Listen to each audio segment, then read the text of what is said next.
to start here. Yeah. No, I was just wondering about this. Yeah, we're going to talk about it during the meeting. Okay. Testing, 1, 2.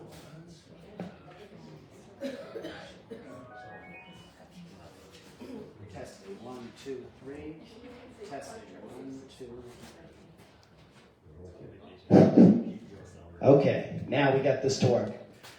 Good, happy Monday, everybody. Thank you for coming out to City Island Rising. We appreciate all of you who are with us here in person, and those of you who will be joining us online. For those of you who don't know me, my name is John Doyle. I'm the president of our board. Joining us here tonight are some of our board members. We have Kim Woodruff right up here in the front, Dan Trivers right back there, and that's who we have right now. Before we start, I just wanted to do a brief moment of silence. One of our members, Patrick Gannon, passed away over the last few days, and I wanted to give a moment for him, and obviously to Nancy and their kids. Patrick was involved with the Hutchinson River Restoration Project. He was a wonderful person, always very kind. He served on the Jacoby Community Advisory Board as well. So he gave his time back to the community. He's a very thoughtful person. Low-key, he was a very funny person. He didn't let that get out much, but he was wonderful. So I just want to give a moment for him, his family, and for his memory. Thank you.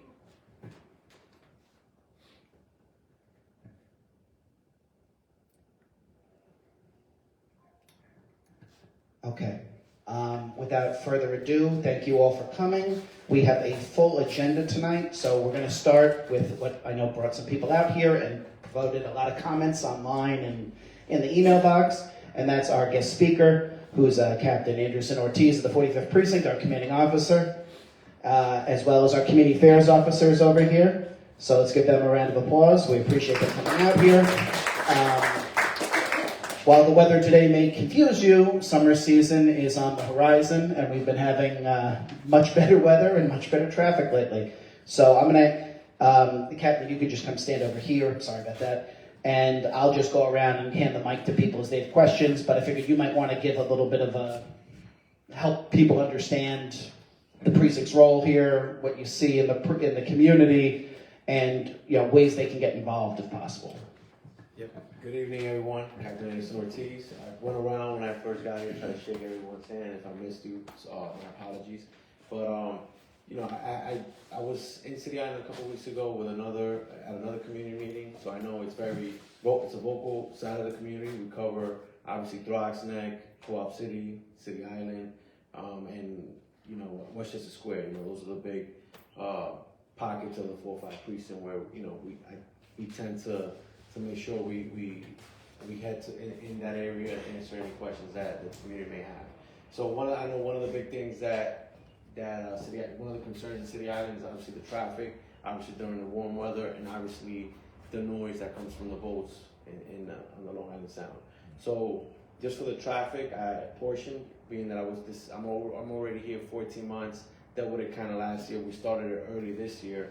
Traffic agents were on City Island Avenue starting in March, kind of right before. I wanted to start that right before Easter break. So they were already there, active. They're going to be here Friday, Saturday, and Sunday from noon to 8 o'clock.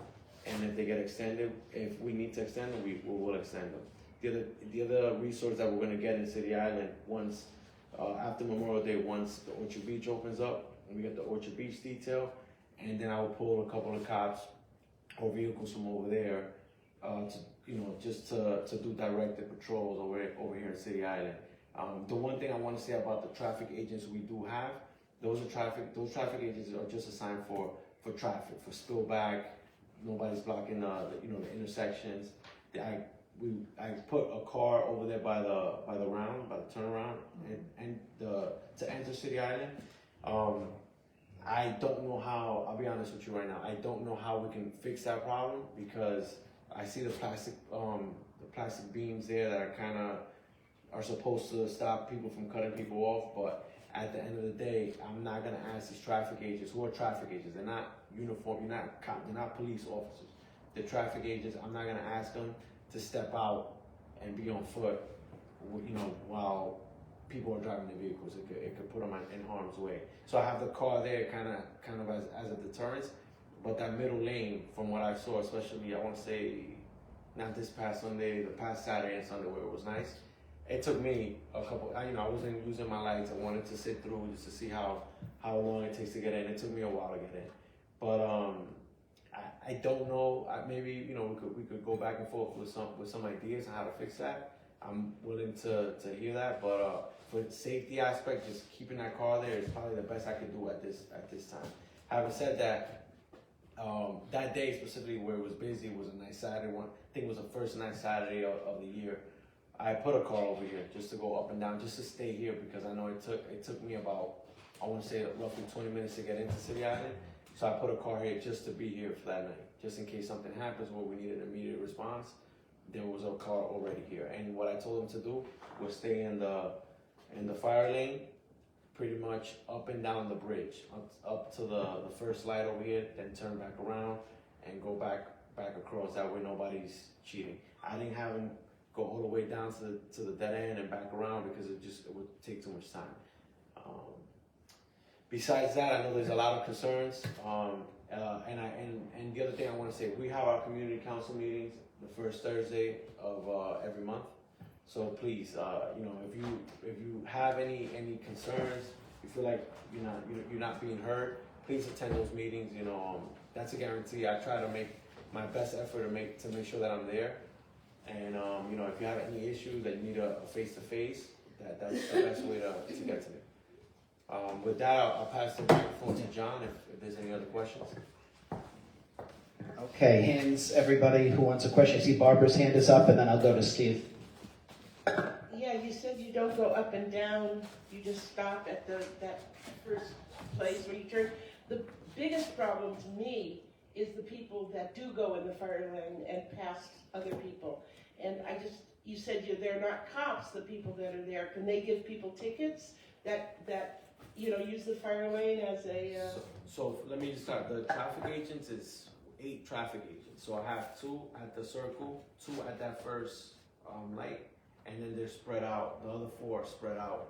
2 are all the way at the end, and another 1 will be spread out over here, probably at the second light, I believe. That's kind of where I put them, right by Seafood City, because I know the traffic kind of to build up over there. They're not allowed to issue moving summonses. They're allowed to issue parking summonses. They're traffic agents. So if there's somebody driving in the fire lane, they're not allowed to issue us a moving violation to that. They're not allowed to do car stops. They're traffic agents. So what I said when I put police officers here that day, I kept them over here. I know I could tell them to go all the way down, but the thing is, the most of the complaints, I'm only putting one car over here. The most complaints I get is on the bridge, speeding on the bridge. So I kind of kept them there. I know they're gonna speed. They might speed out here. Speeding up and down all the time. But if the presence is there at the beginning and then they're going back and forth, because it's one car, so logistically speaking, for them to go all the way down and back up, that's gonna take some time. And I told them, stay under 5 miles per hour, and I want them on the bridge, up to the first light, back to the bridge, back and forth. All right. You can ask a follow-up question, absolutely.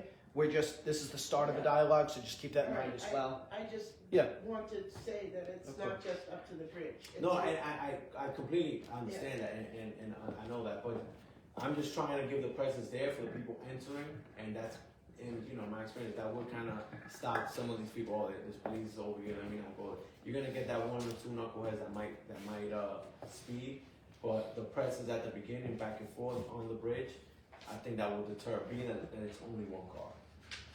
If we put, logistically speaking, They could go up the avenue and they just went up they- and down. It would stop the people using the fire lane. They could do that, but being that, the biggest complaints I'm getting is on the bridge, I kind of want to deter the on the bridge complaints. I get that.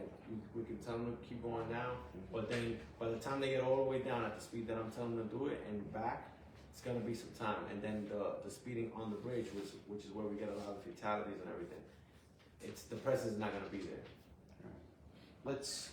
You are getting more officers with the Orchard Beach detail, right? You said earlier? Right, so the Orchard Beach So maybe that can be detail, incorporated at that point. right. The Orchard Beach detail, how it works, when we clear the parking lot, when it's clear, the parking lot, we close it at 6.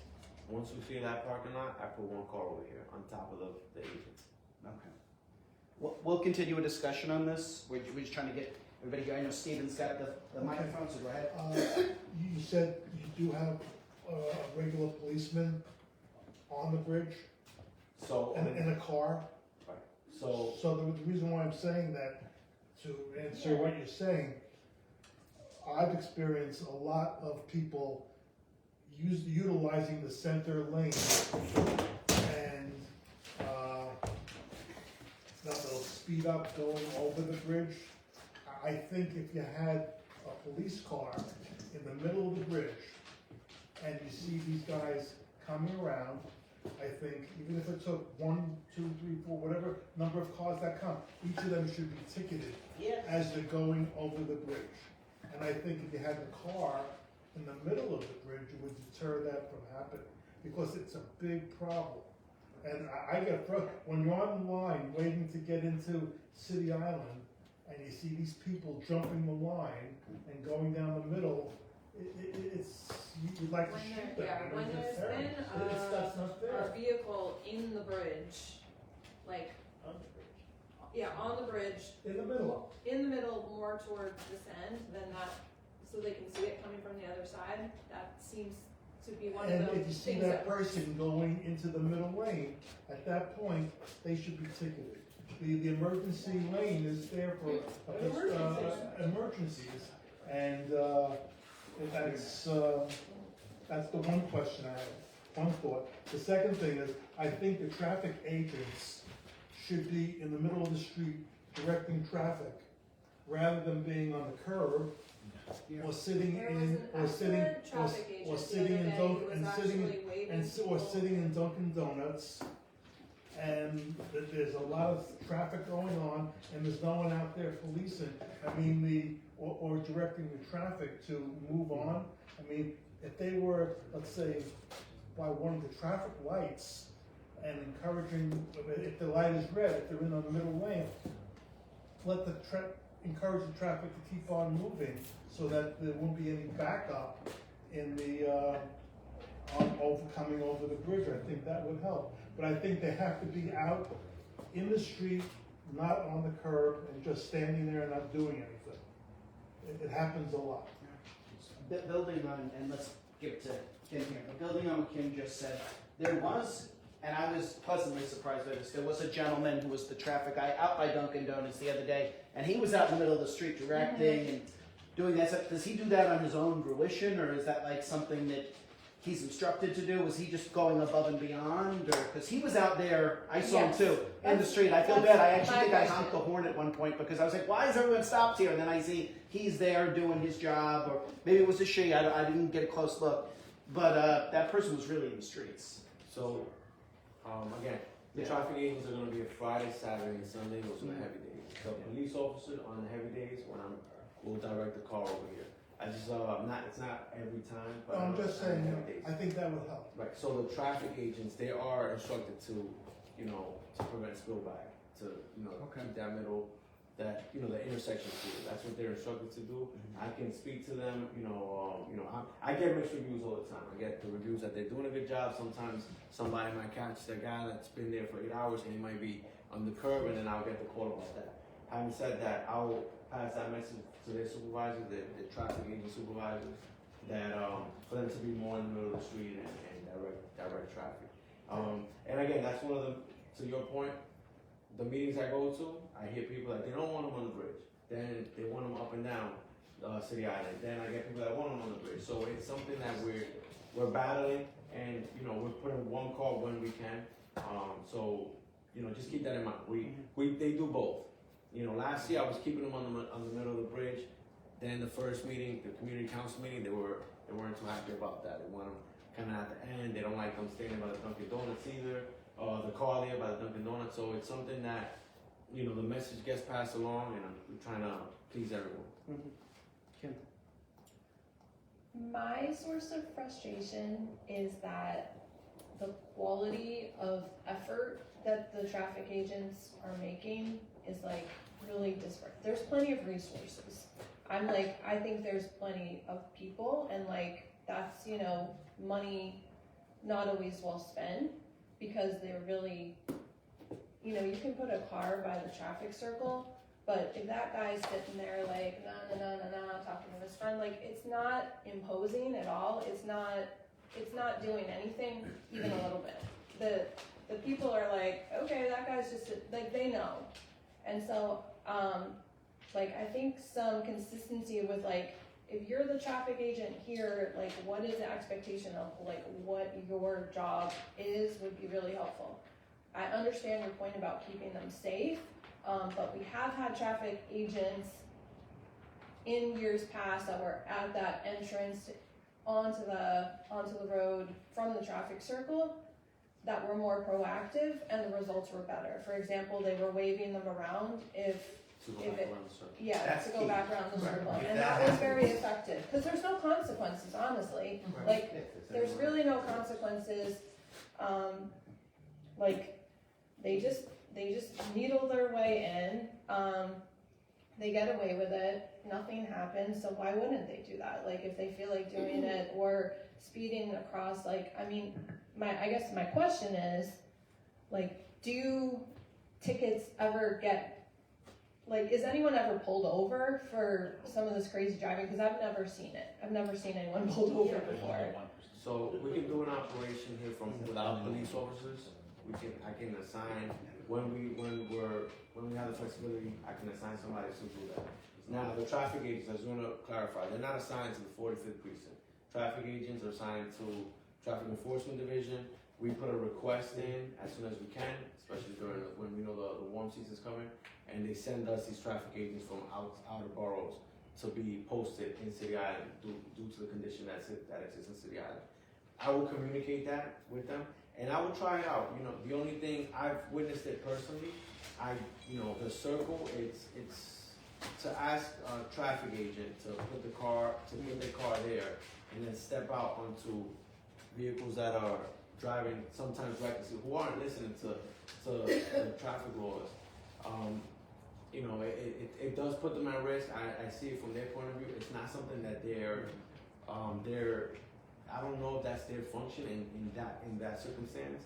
Having said that, they're not issuing those summonses. That will be on us to do those that enforcement. Right. That enforcement at that particular time will create more gridlock though in that area. So that's. I'm sorry to interrupt. Let me let you finish. Yeah, that's something that that to be mindful of, because now we're gonna do that enforcement, pull a car over, block another lane possibly. Then I don't know. I Then- just and think then it's there just needs one- to be some right. consequences. It might be a 100%. painful weekend. so it could be a but then DOT people thing. will be like, this is the thing. Like right. obviously the layout of City Island, it is what it is. That's Yeah. something that's been like that for years. Now we can get together and maybe work with DOT. So maybe they put some sort of structure there that goes along longer down. But then that's only going to cause the traffic a little bit early on that circle. But that's something that we can entertain. Obviously the circle's been there for A long time. So Can I ask you a question? And I'm trying to follow my own rule. I'm using the microphone as well, and I see you two have your hands up, so I'm going to bring it to you right afterwards.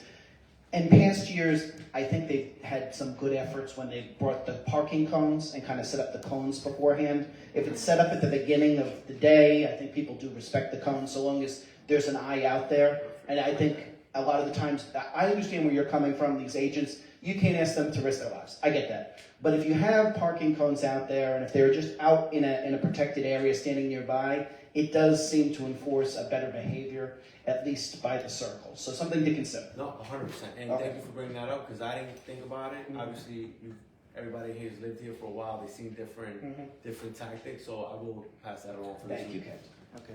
We'll do Anthony and then Jason. And then we'll go to everybody over here. Thank you. I agree. I walked up and down on Saturday, midday, and every single agent was on the curb, on the corner, not actually obstructing traffic. And I get it, but it was very disheartening to see. Like they're just literally standing there, like dawdling around, and traffic's backing up. So if we could get, in addition to a supervisor, TA supervisor out here to maybe monitor and also redirect. A lot of times, certain restaurants, no names, but they're the main cause of the problem. And the traffic chase is at the corner, and the problem is 100 feet in front of them, and they're not moving. They're still on their corner, and the actual cause of the backup is 50 feet away, and they're still on their corner.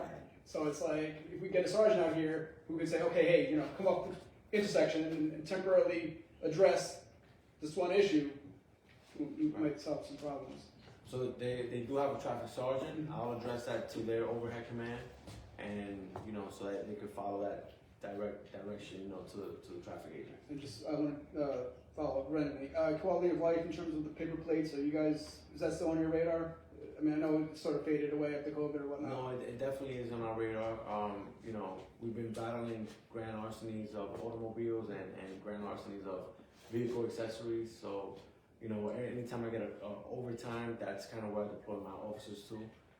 Luckily, City Island's not one of the areas where we've gotten affected with the tires and rims, airbags, and the GLAs, the grand larceny of autos. Luckily, so they deploy where I have those clusters. But the paper plates are an issue in this area. Do we reach out to the neighborhood officers, or how do we address that? So yeah, if you see a paper plate on the street, please put in a 311 for it. We'll come out and do the enforcement. However, I can have them do the enforcement here. The thing is, the locations where I'm having the issues, where we're getting the stolen vehicles, the tires and rims being stolen, the airbags. Luckily, it's not here in City Island, so I'm not deploying the officers over here for that enforcement because the issue isn't here. I know the paper plates are here; they're everywhere. If you see them parked on your street, please put the 311 in, and we'll respond to it. Okay. And both these guys have emails and they're very responsive. So something else to take. Take Jason, 311, put a picture on it, and then we'll respond to that 311. Thank you for some of the information shared. I would like just echo several weeks in a row. I think I appreciate the car being generally at the entrance, but I think it was further up. That's part of the problem. It's kind of like trying to do both things, like enter and exit. And I think exiting is not the issue as much. I think if the car was a little bit further up, that strange cone system that's there, even if it was on one side of it, because on a given day, any day of the week, like today, right now, the way people drive in that traffic circle, people cut 3 lanes over to so that's just a natural phenomenon of the City Island off ramp of that traffic circle. So people just, even when they're coming, when there's a lot of traffic, they just force their way in. I do like John's idea of having cones. I think whomever is responsible for that traffic circle, they need to paint it. There needs to be lots more markings on that. You mentioned, and maybe I misheard you, that some of these the traffic enforcement officers are helping to do traffic into some of the more busy restaurants, like whomever it may be. Yeah. Not busy. They're at the entrance of City Island. Yeah. The circle. They're at that first light at the end of the bridge. Keeping the intersection. Then I might not get the street right. That first light pretty much was that restaurant with first light at Teak. No. Yes, but what do we do about it? Because there's I'm not familiar with the T. quick question, general question. Let me just finish this point, and then we can just go Yeah, to your point. we'll get you. We just want to get Ginny. Is it ATK? ATK. So I think at that that's where the other traffic agents are, and then the last 2 are at the end after the turnaround. Okay. So I know we can't force an organization or a place, but could we encourage? I am the principal of the school. When I have events, I have to hire a paid detail. Like the town that I'm in kind of says, if you don't do it, we're going to show up and give your event a hard time. Is there a way to speak to some of these restaurants and say, you want to be a good neighbor? Hiring a paid detail is a great way to be a good neighbor, and encourage them to do something like that. I haven't explored the paid detail thing, but if you make a complaint against that, or whatever restaurant you have an issue with, make the complaint, and we'll follow up with that complaint. I know at least 2 of them. It's just really it's crazy to and they're the cause of the traffic. So in past years, there had been an exploration of the paid detail. I believe at that point it was having an inside after a particularly rowdy incident that made nationwide news. Won't name the restaurant. Don't want to get in trouble. And the thing was at that time was that if you had a liquor license, they didn't want the paid detail inside. But you're right, we never thought about outside. Was not really the focus of that. So maybe that's worthy of a further review. Dan, and then we have Ginny. So my question is, if a restaurant has a parking lot, right, and there are perpetually 6 cars waiting to get into said parking lot, like any restaurant, right? And if that restaurant's on the main drag, and there are 6 cars waiting to get in basically all the time, who's responsible?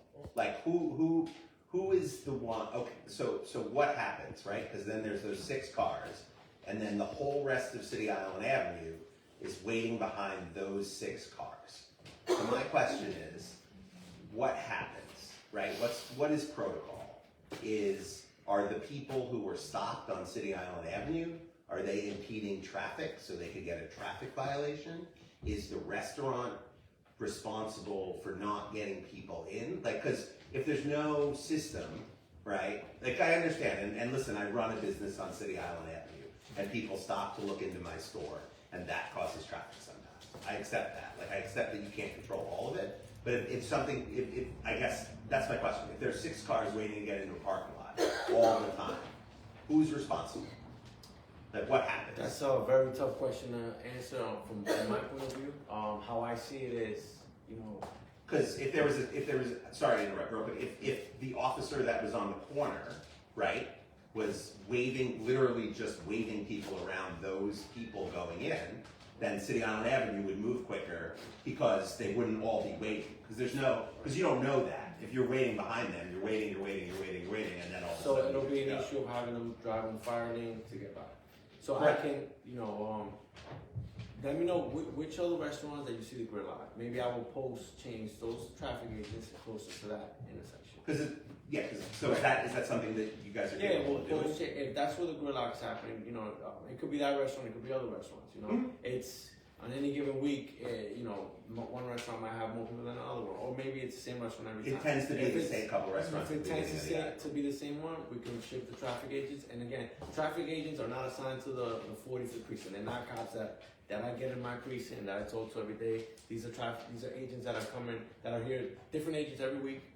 Can we get the same agent every week so that they know what they're doing? So logistically, I can't answer that question. It might be different because it might be an overtime thing. I'm not sure how it works, but I can deliver that message to them. Okay.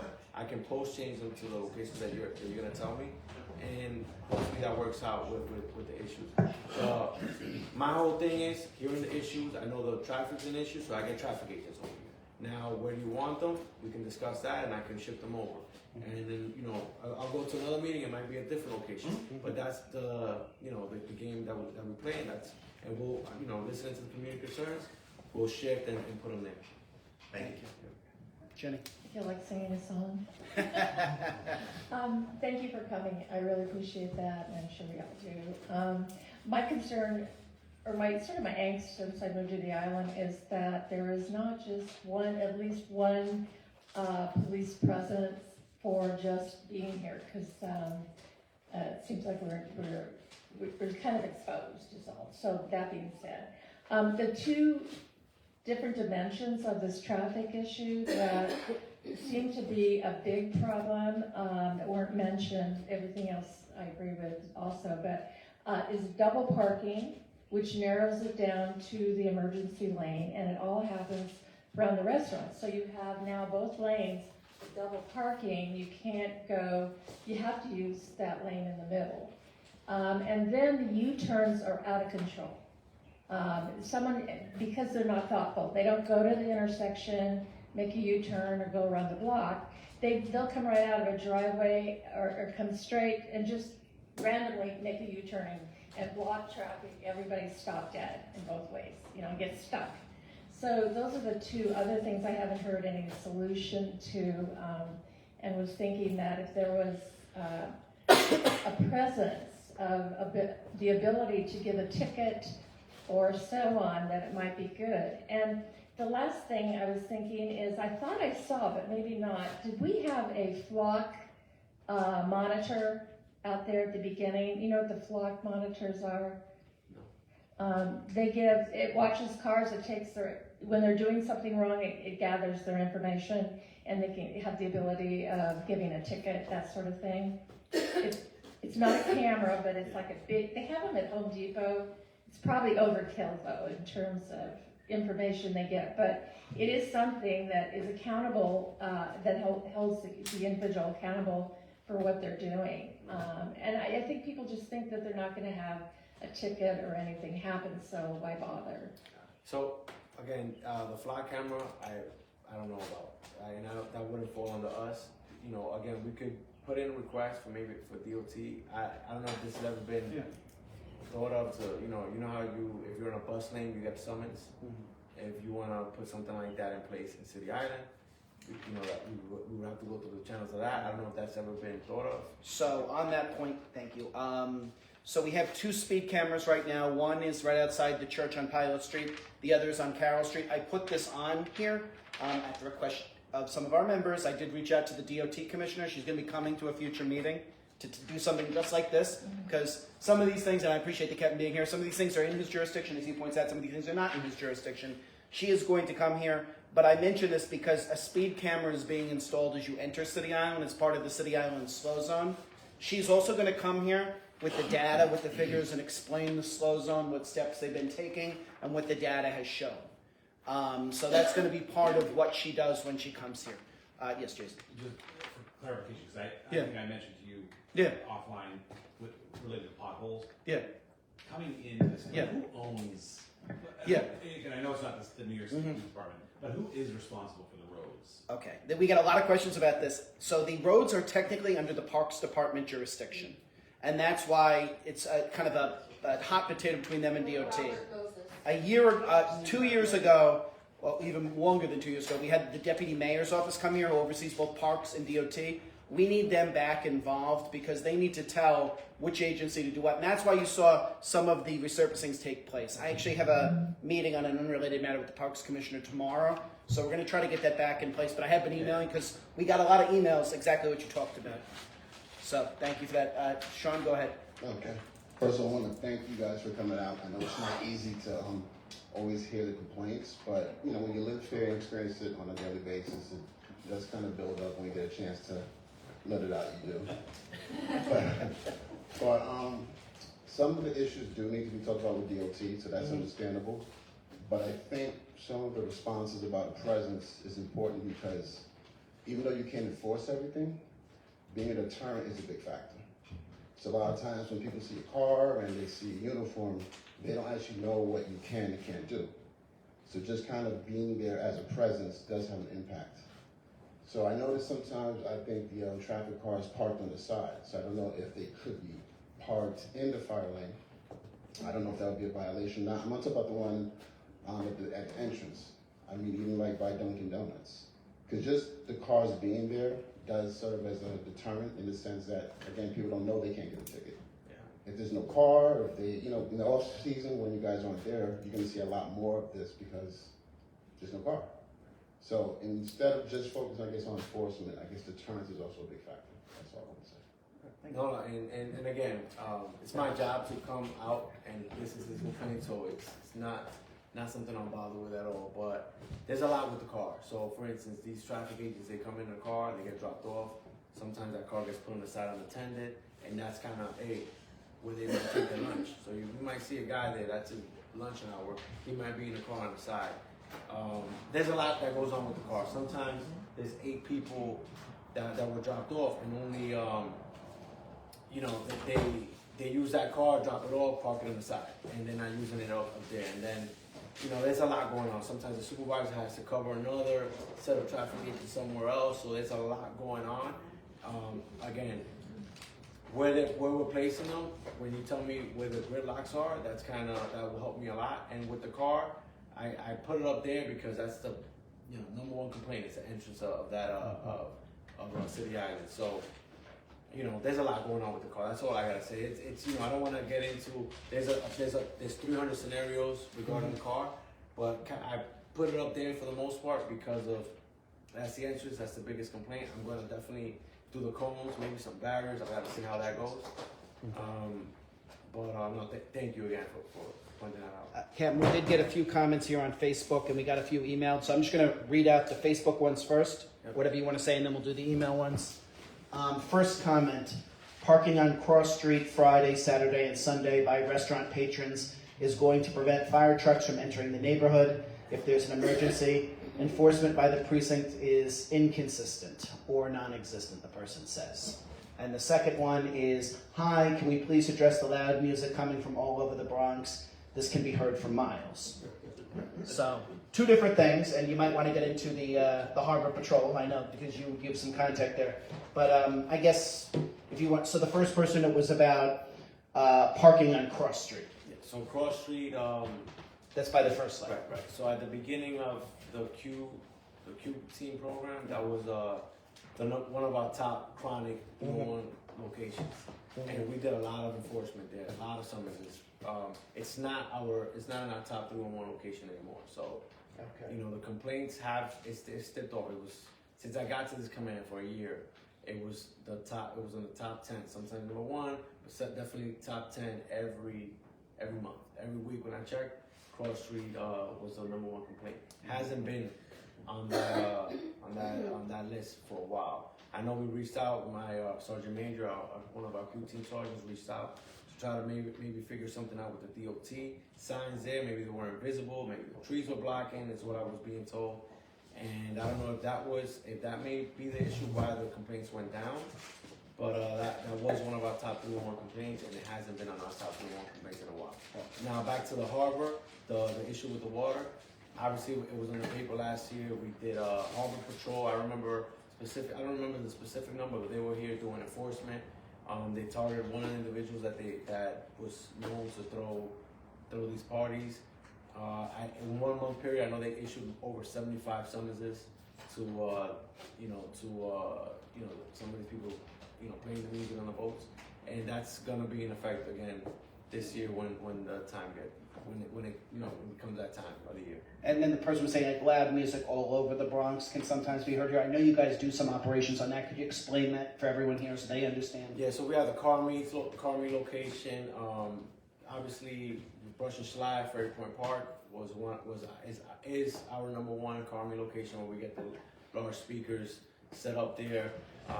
Ever since last July, August, we put barriers there on weekends. So we haven't really had that car meet. If they might try it on one of those dead end streets. We've done the operation where we take 7 cars, take all the speakers.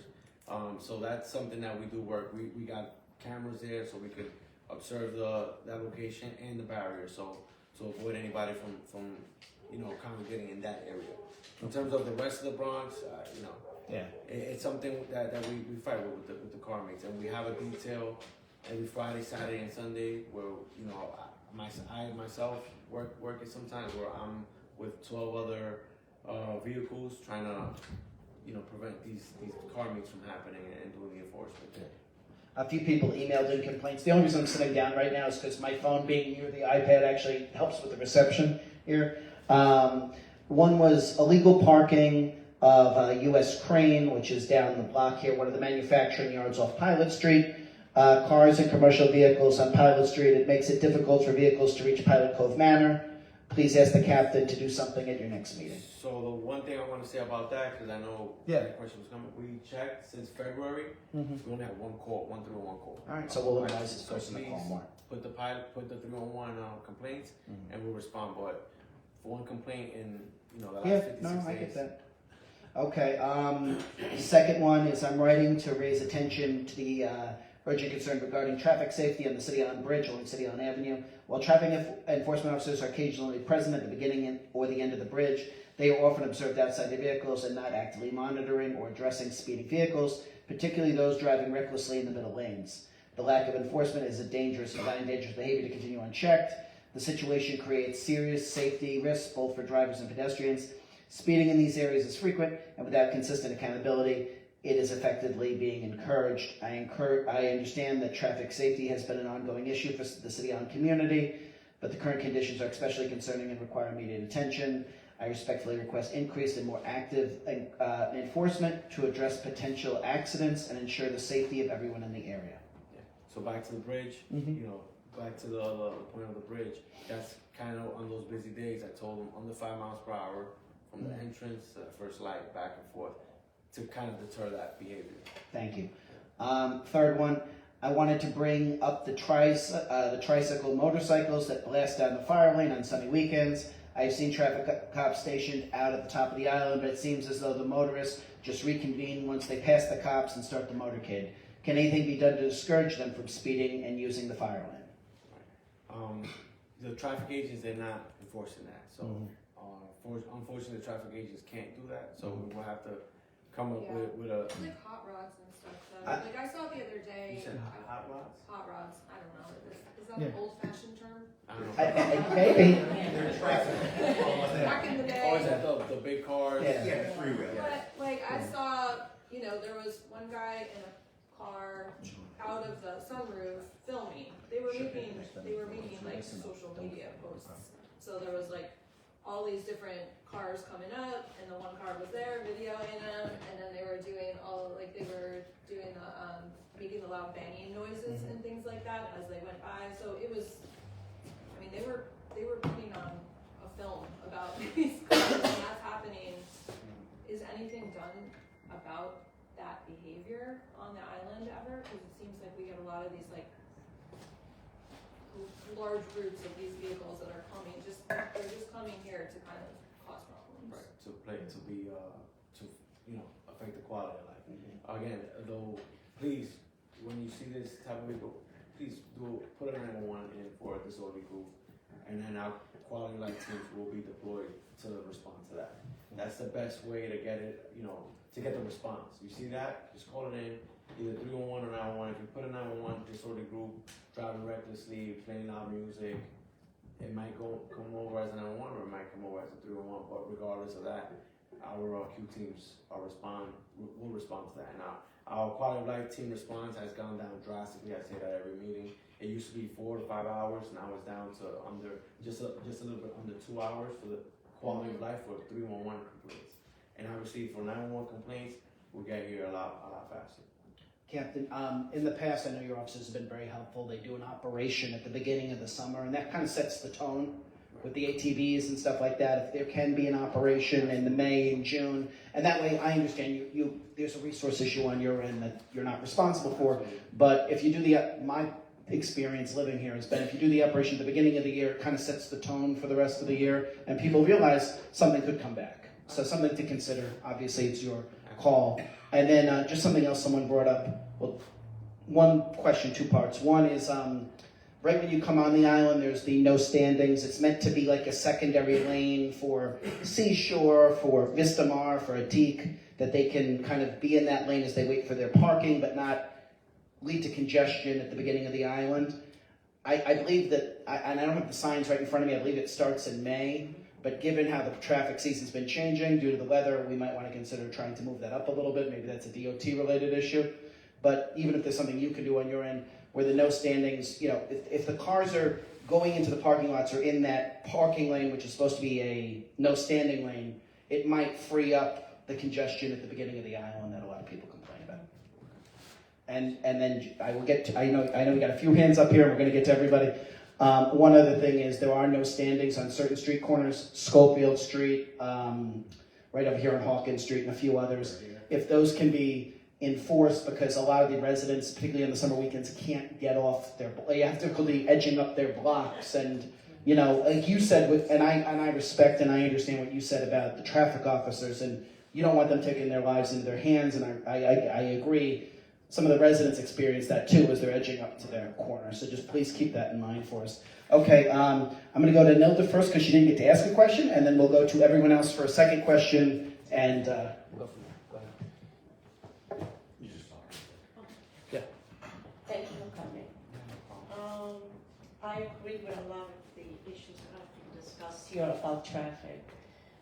One concern that I have is we've had a few accidents, either on the bridge, on the water, where the bridge has been closed for hours. People that live here can't get home, and then the traffic gets backed up to the end. Is there anything, maybe there is something in place, I'm not aware of it, to simplify maybe residents to come back home? Is there any system, anything that, it's kind of worrisome not being able to come back home or leaving the island if you have to, in case of an emergency. So is anything? To be quite frank, no. I take just the example of when the boat burned down last year. We had to get 26 ambulances back and forth in and out of City Island. And I know I spoke to John a couple times that day, and we had to close it down just to expedite those transports. And I know this past September we had a fatality on the bridge, City Island resident, and that has to be closed down because it's a whole investigation that has to happen by our collision investigation squad that have to come in, close down the bridge, and it takes a couple hours. So they have to completely shut down traffic just to do that. We do expedite it though. When it happens in City Island, that's like, hey, get here as soon as you can, and they do hurry it up because of the logistically how it is to get in and out. But I don't see, there's no other entrance, so I don't see how we can do it. Just building on what the captain said, because some things don't fall under his domain. We are, one, going to have the DOT commissioner here, and two, in the Pelham Bay Park access study, the bike lane on the bridge, or the potential to get a bike lane on the bridge, or a protected bike lane, is an active point of discussion. It was brought up at the meeting. We really harped on that. So this is where kind of everyone gets to raise their voice together and we get things done. Everyone should sign up for the access study and request a protected bike lane on the City Island Bridge, because that could help. I'm not saying that could have saved this gentleman's life. It's a tragedy his life was taken, but things we can do to make things safer that sometimes fall out of the captain's domain, we should try to step up and do as well. That's all I would say. Go ahead, Dean. Quick non-traffic informational question. At the beginning of the island, the last several months or whatever, there tends to be large groups of uniformed, not necessarily cops, sort of gathering and getting on tactical gear and things like that, sort of at the beginning of the island by the Dunkin' Donuts. And it happens sort of often, and it's just to be blunt, because people are concerned about ICE agents, it's very uncomfortable to drive by. And so I just wanted to know, is there any information about that, or is there any reason why that's happening on sort of any sort of regular basis? Could it be firing range and it's not like a one-time thing. It's happened several times. And so I didn't know if there was some reason why now we see it, but we didn't used to see it. I don't know if you... No, I don't know. I don't know what unit it could be. I wasn't aware of it. If you take a picture and show me, I can help you out with that. But I'm not to my knowledge. So I can take a picture of it and just... yeah, you can take a picture of, video, whatever you like, Okay.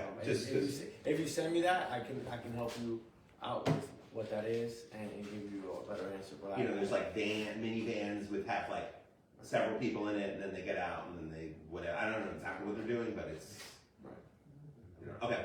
I just didn't know if you had any. No. Okay. Oh, I have a funny question. I know there are city islanders who drive by here, visitors. Is there a method that you only find the visitors and spare the city islanders who speed in the middle lane? I wish we could help with that. Yeah. I just wanted to, and I appreciate your answer to the question about the emergencies and when the bridge has to have been shut down. But and again, maybe beyond you, but I would encourage whomever we could talk to come up with at least some sort of a plan, and maybe have a way to identify. And again, I know it's a large population to deal with, but there are I'm just thinking of my next door neighbor. I have an elderly couple. The wife has had a handful of medical issues. If something had happened on that night, unless there was a nurse on the island or someone so I don't know how we can do that, but if there's some way we can have, and share that information, because she doesn't know the answer, because I've talked to her about it, and she's like, if it happens, if I have a medical condition, I'm gonna die, and so if there's a plan, I get it. The plans. Yeah. My mom has a lot of those same issues, so I understand and I respect it, and it's something I worry about myself. I think we're gonna have to have OEM here to have a further discussion about this. This is why we need more than one access point off, and I don't want to turn this into a ferry discussion because I'm accused of doing that on every issue.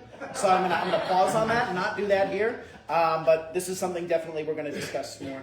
Okay, you had a question, Anthony, right? And then let me get Steve, and I'll come back to Jenny, and we'll wrap this. Just real quick, as some of these issues extend a little further than the City Island, physically, so if Mother's Day, the traffic backs up way over this bridge, the Pelham Bridge, can you clarify where the 405 ends and the 49 begins? Because we're trying to call things in. It's bad enough there's no street signs, John, DOT issue, signs on Pelham Parkway. But you know, then they'll say, oh, they'll bounce between the 4.5 and the 4.9, and nothing happens. Right, so we're pretty much, our border pretty much ends on that, I'm gonna say, you see where the visual is for that bicycle? The bike right there. That's kind of our border. So west of that would be the 4.9.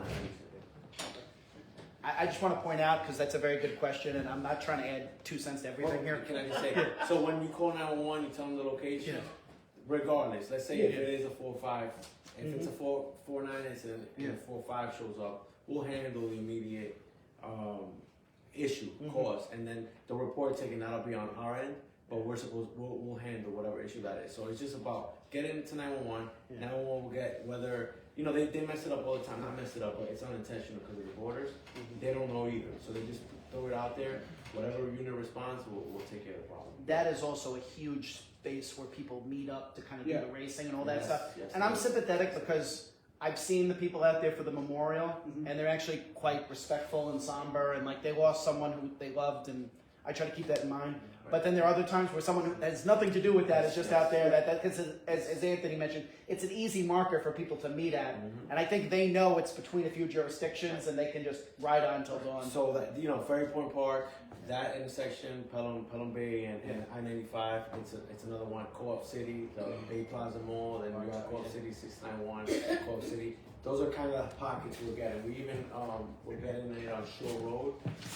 That's where these cars tend to meet, and they do their little donuts and drag racing. And for instance, that intersection right there, Pelham Bay and I-95, you can enter 4 different highways, 4 different ways, and it's very hard to deploy there because by the time we get there, these guys are getting on Hutch on I-95.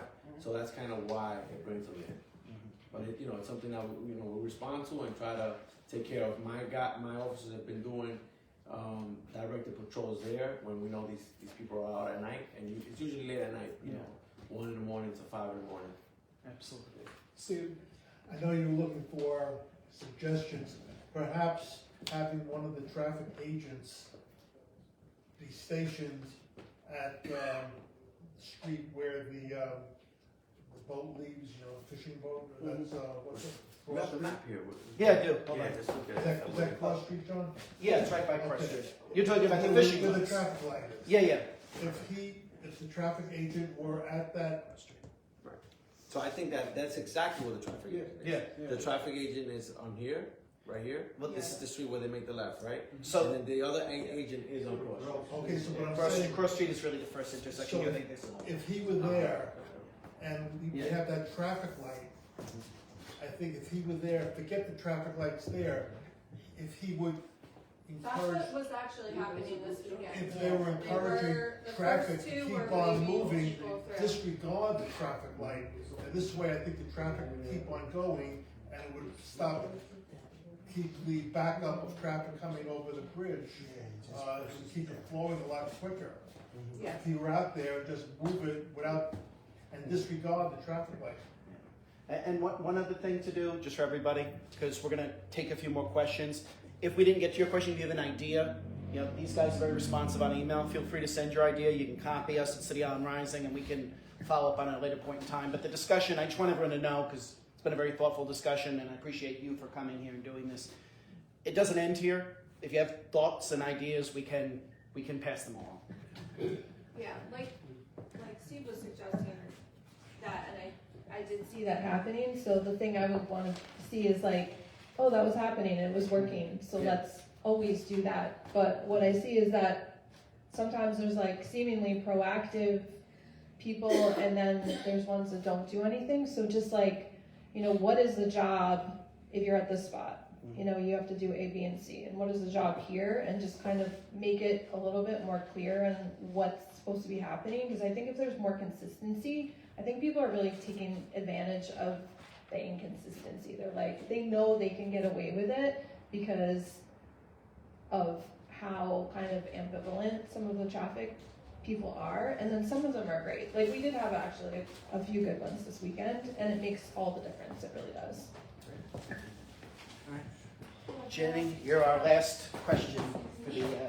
I thought the weather's in the ground, but to me, the meat of the problem is we don't have a lawful presence here. And I'm just wondering, what does it take to get representation here regularly to be here?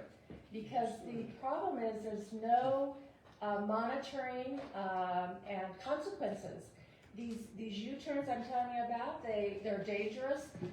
There's this theory that people in the Bronx have that they can make a right turn from a parked spot on a red light all the way around to the left. And that is illegal. And they do it all the time. And the only way they're going to stop doing these things is either have more cameras or have somebody physically here. And the other problem with us being just isolated, we only have the one way in, one way out. I certainly think that it would be good to have somebody here on a regular basis. And I was just wondering, what does it take to explore that? Or have we already done that and Right. it's a no-go? You know, I wish I could do that. Just I Yeah. want to paint the picture of how the 4-5 precinct employees, unfortunately, probably have 3 or 4 cars out on top of the Q teams and everything, and Q teams and maybe our conditions teams, and then 3 or 4 cars out. That's sectors, so Sector Adam, Boy, and Sector Charlie, which is Co-op City and City Island. So they go back and forth. Unfortunately, I do keep a car at Co-op City, being that the violence we've been getting there, and There's also 60,000 people. and How yeah. many do we have here? 4. That's it? They have 15 times more people. Okay. So we do keep a car there. We also have Bay Plaza Mall, which we get, besides the 60,000 people that live there, we have Bay Plaza Mall, so we have people that commute in and out of there, in the school, in a high school there. So that's the dilemma. That's kind of the issue that we get. But again, like to John's point, I will be doing these operations, especially now at the beginning, just to kind of set the tone a little bit. But again, what I do, like I said at the beginning, when I get the Orchard Beach detail, which is City Island, it's the unique problem with City Island. It's a warm weather problem. So when we get the Orchard Beach detail, I do put that car every Friday, Saturday, and Sunday. I put that one A car. second car. No, a car from City Island. So you have the traffic agents, and then you'll get a car from. Oh, only that one car. So then it depends on what the population is and how much coverage you get? It's not, this is a very big command. So I'm not trying to give excuses. If there's an issue here, we're coming to City Island. And in terms of sometimes I'm putting out 4 or 5 cars, and it's a very large command. Again, we're covering Throgs Neck, we're covering Westchester Square, we're covering Co-op City. I forget another one. My apologies. Just rattling off right now, and it's and then it's a large area. The presence is there. I made an effort to get the presence here in March. Usually past years it was April. Got them here in March. I'm putting a car out in any of those nice days. I'm putting a car here specifically to stay on the island, and I've been doing that. The last couple of weeks on the nice nights, and then once after Memorial Day, when I get that unit, you're gonna have that one car. So that's a car that can give tickets. Correct. And you're saying you will give tickets if people are breaking laws. Correct. They'll be instructed to do that. Yes. And is he parked or is he moving? Yeah, they're gonna be moving. So again, I instructed them to be on the bridge, up and down. Any calls, being that it took me 20 minutes to get in normally without using lights and sirens, it took me a while to get in. Any calls for service in City Island, there's already a car on the island that they can get that can get to you as soon as possible. And just so. Or any complaints. So again, you see the cars, the 3-wheel cars with the speakers. Call it in. There should be a car here on those nice days on the weekends that should be able to respond expeditiously to those calls. And Ginny, to answer your question, Bob Beater, who's the president of the Precinct Council, he's been very adamant for a number of years that there needs to be an additional sector in the 4-5, which obviously would benefit City Island. So what I'll do is I'll invite him to come to the next meeting. I'm sure he'll come, and he'll talk about the efforts the Precinct Council is undertaking to help with this. That was Abby, go ahead. my question. Just given the numbers, 60,000, 4,000, why are we sharing a sector, please? Well, he's got to manage resources as well. So I think it's something we have to collectively do to lobby the powers that be for additional resources. Yeah, I don't. I don't set the sectors. You know, there's 3 sectors in the 4-5 precinct: Sector Adam, Sector Boyd, Sector Charlie. Boyd is our biggest sector, and obviously Charlie covers Corp City, City Island, the northern part of Pelham Bay Park. And if I'm not mistaken, Sector Boy is Castle Hill, Pelham Bay, and Country Club. So it's got to cross like 3 highways. So this is a problem that other neighborhoods are dealing with as well. That's I'm just curious, their role is what? Community Affairs, I'm sorry. Oh, okay, Yeah. okay. Yeah, this is Detectives Rivera and Reyes, and we're going to put their contact information for everybody in an email, so that way you can feel free to send that. Because again, communication's a 2-way street, so it doesn't stop here, and people can continue to email in what they have. Okay. All right, I want to thank the captain for coming. I think he's been a really great guest and answering everybody's questions. Give him a round of applause. And we'll be in touch. And can we give your email to the members if they have questions? Okay, great. Absolutely. Thank you, guys. Again, everybody, handle with kindness. Kindness gets you very far in life, and a way being rude does not. Thank you all. Be safe out there. Okay. So that was good.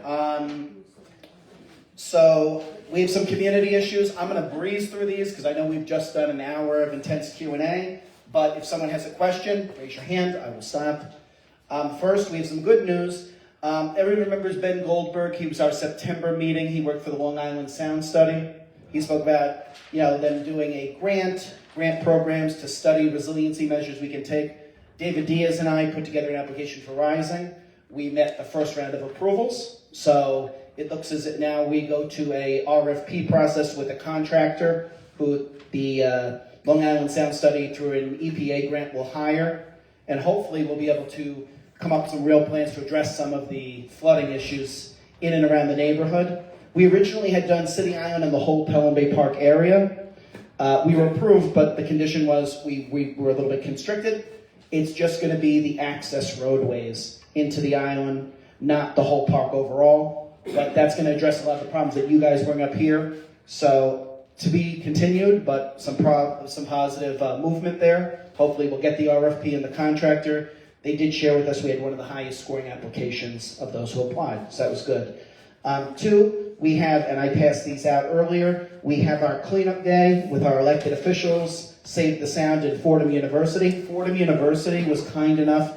Their plan is to send almost 30 students here to help clean City Island. So I think it's on us, as people care about this community. Let's step it up and let's try to match them on that commitment. If we can bring 60 people out here to clean up the neighborhood on a weekend, this place is going to look great. And that's why I brought this, the map here today and the post-it notes. Before you leave, if there's certain areas that require a little TLC, save us from having to go do a survey of the area. Let's work together, and that way we can kind of map out what we need. The volunteers who come and participate, students and residents, will get pizza from 2 Paisans. So we have an added incentive for all of you, and we'll have some, waters and juice and that kind of stuff as people start as well. John? Yes? Please do not use plastic bottles with water out. Okay. Look for either can or boxed water. I will look for those things. That is fair. I hear you, and I've given you my word I will look into those things. As I said earlier, the Pelham Bay Park Access Study.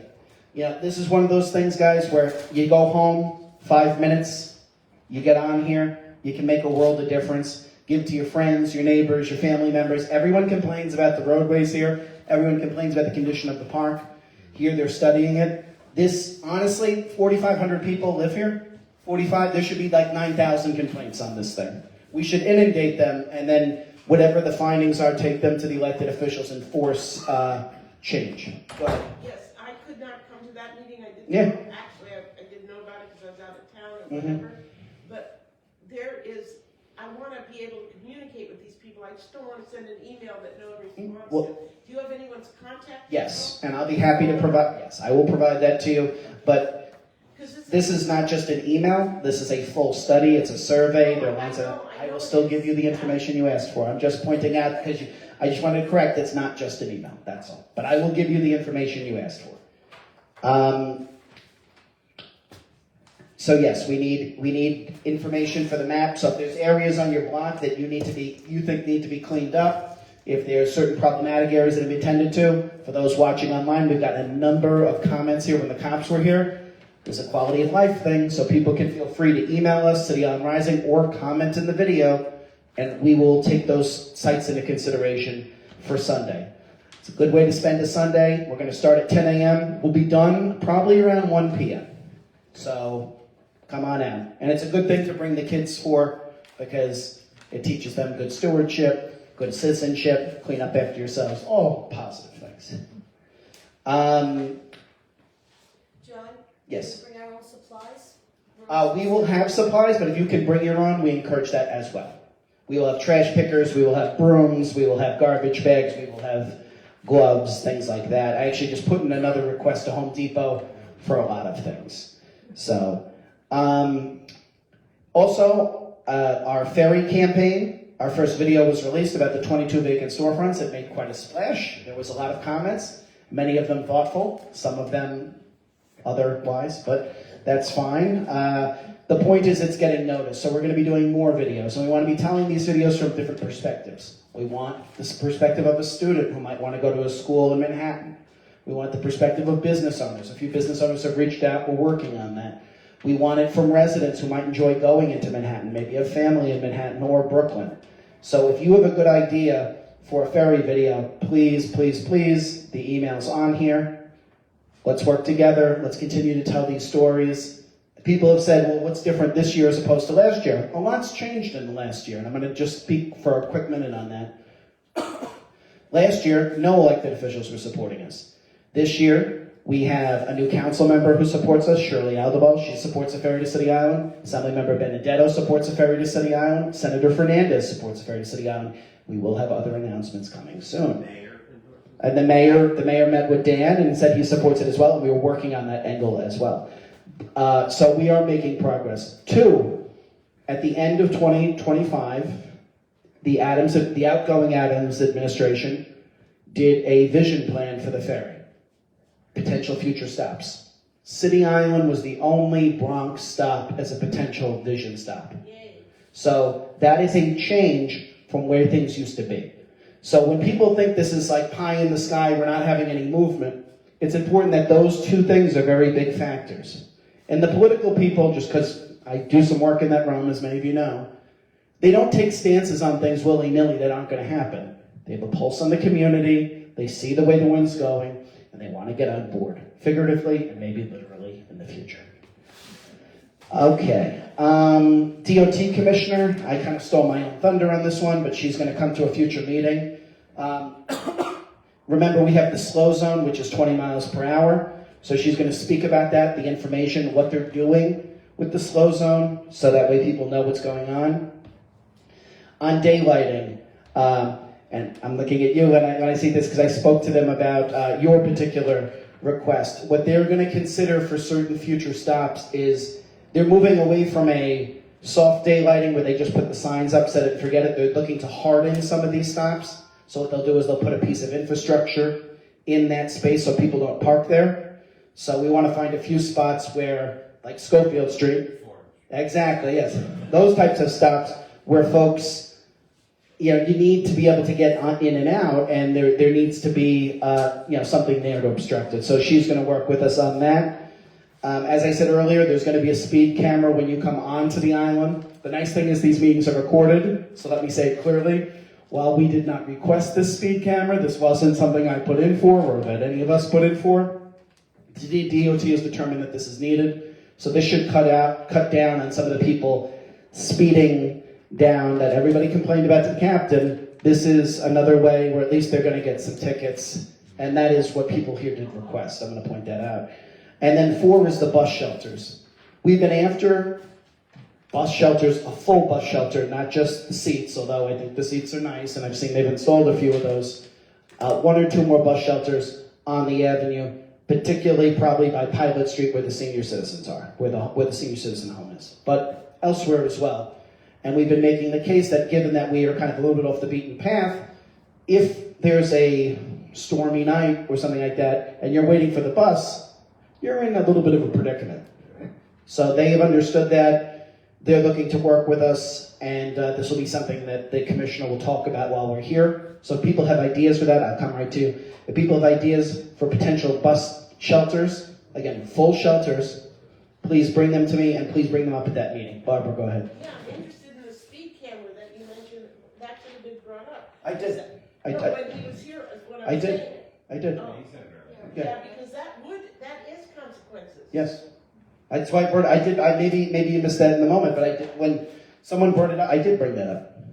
Yeah. So it was brought, not trying And to I pick was it. wondering if other places, Yeah.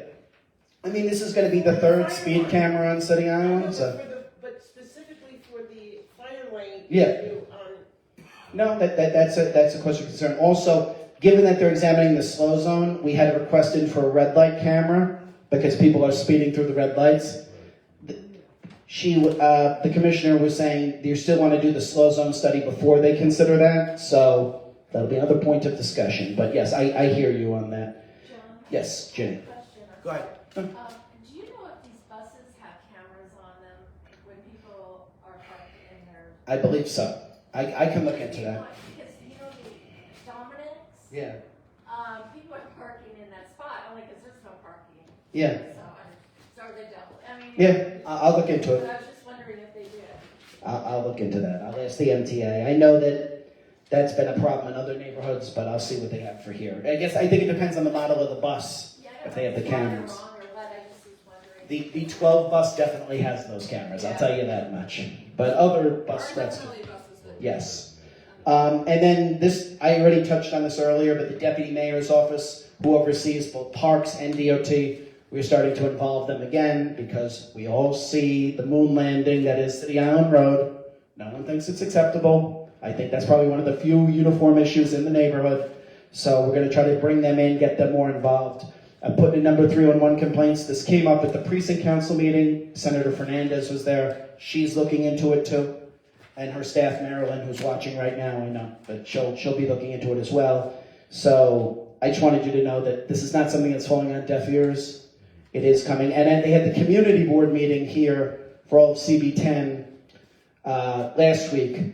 And the district manager said that he hit a few of them on the way in. So the damage to his car has, I'm sure, made him even more of a firm advocate for us on this. Go ahead. And the road over by the Orchard Beach sign is just Terrible. It's The cone the and road is just disintegrating. And that came up in the Pelham Bay Access Study meeting as well.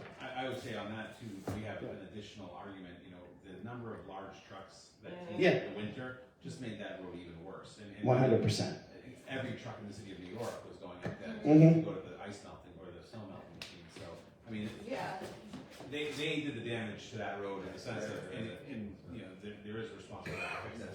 Yeah, that's completely right. That was really, really well said, and I wrote that down because that's going to find its way into an email. Go ahead, Steve. John, when you want to call 311 and Yeah. you want to report something which is involved City Island Road and Park Drive. Yes. When you speak to the 311 They can't put it agent, they don't know where you are, they can't find it on their map. Yeah. So what is the best way to tell them, there's a pothole on the intersection of Park Drive and City Island Road. Yes. And they don't have the slightest idea how to report it.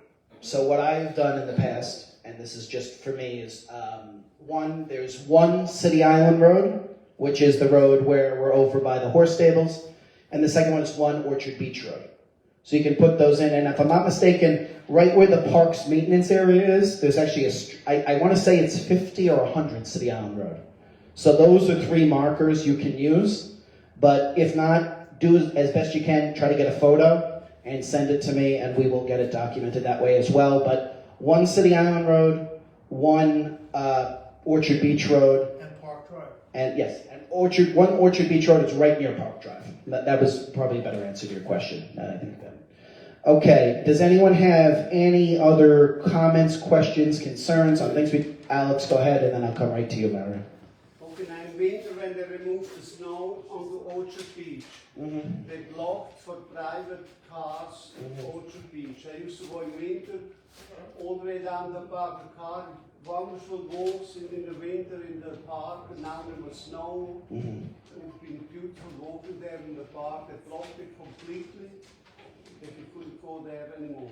Where in the park, Alex, are we talking? They closed the parking lot. Oh, the parking lot, okay, all right. We used to go all the way around down Yes. there, with beautiful walks there in the Orchard Beach, and in the winter also, into the deer, to see wildlife, and All right. especially now in snow.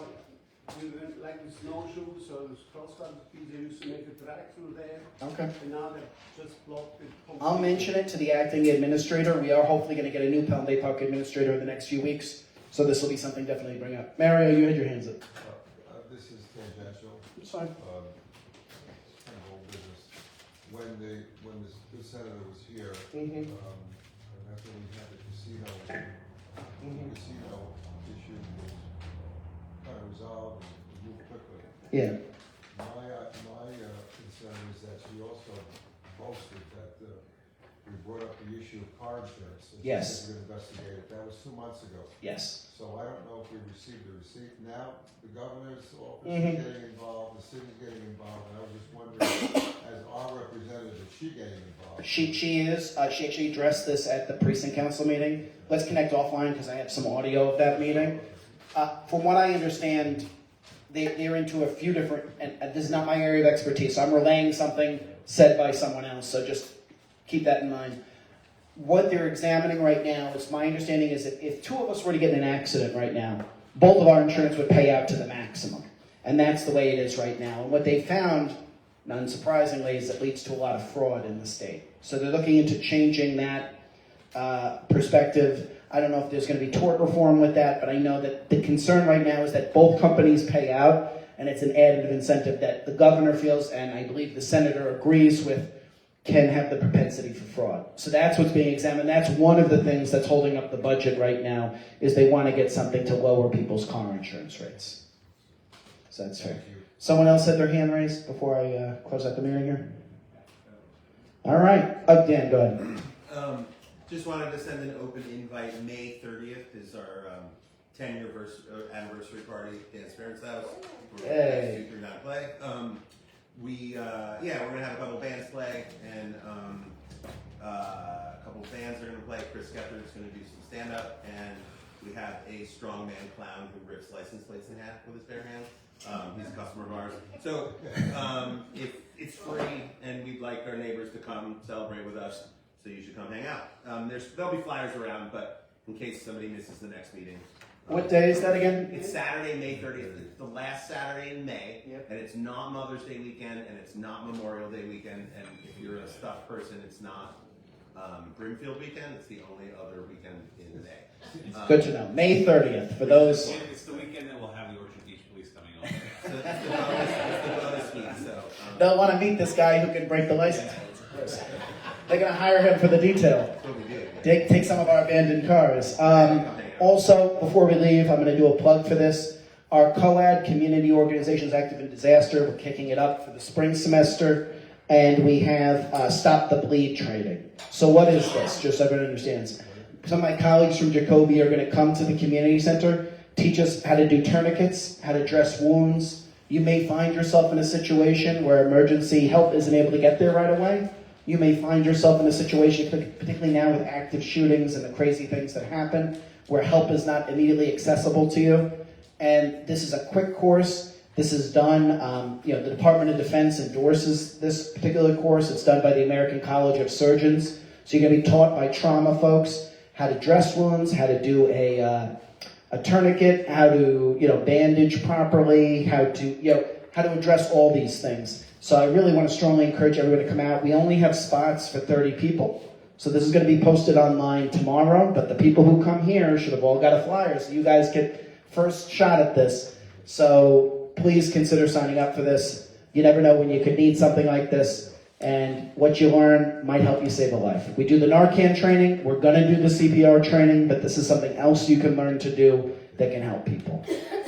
With that, and seeing no further questions, I want to encourage everybody again to come out Sunday to help us clean up, and thank you all for coming out here today.